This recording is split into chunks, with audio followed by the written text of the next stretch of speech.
Alright, so we had a pipe that burst in the exterior wall. You can see it goes to the outside. There is electrical service here as well. The main service comes in right there. And the wall was not greatly insulated. And even you can see here where the wood is, that was probably where the cold was coming in. Push the water this way.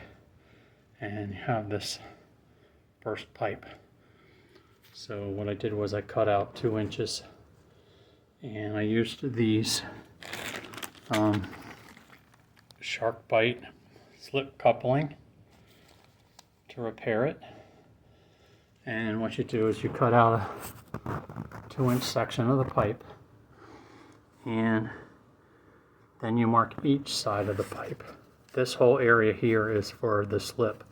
So what you do is you slide it onto the bottom pipe as far down that you need to get underneath this upper pipe, and then you use this thing, the release tool on the bottom, put it on the pipe, push up, and this whole thing slides up into place, and you mark here 1 inch above so you know where it seals to. And in this case it was right there. My line is kind of sloppy, but that's where it was. And then you pressure test it with the water to get the make sure it's not leaking. In this case it's not leaking, so that's good. And I closed the line outside to get full pressure in the line. I'm going to drain it out again because it's still winter. But there you have it.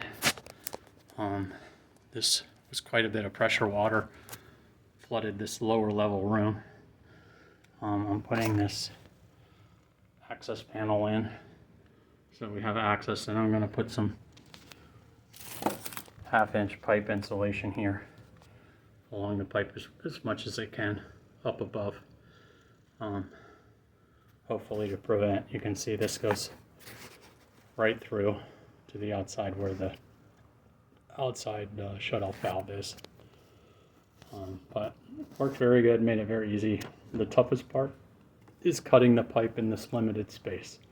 But once you get one side cut, there's some movement in the pipe that makes it easier to get the other side cut.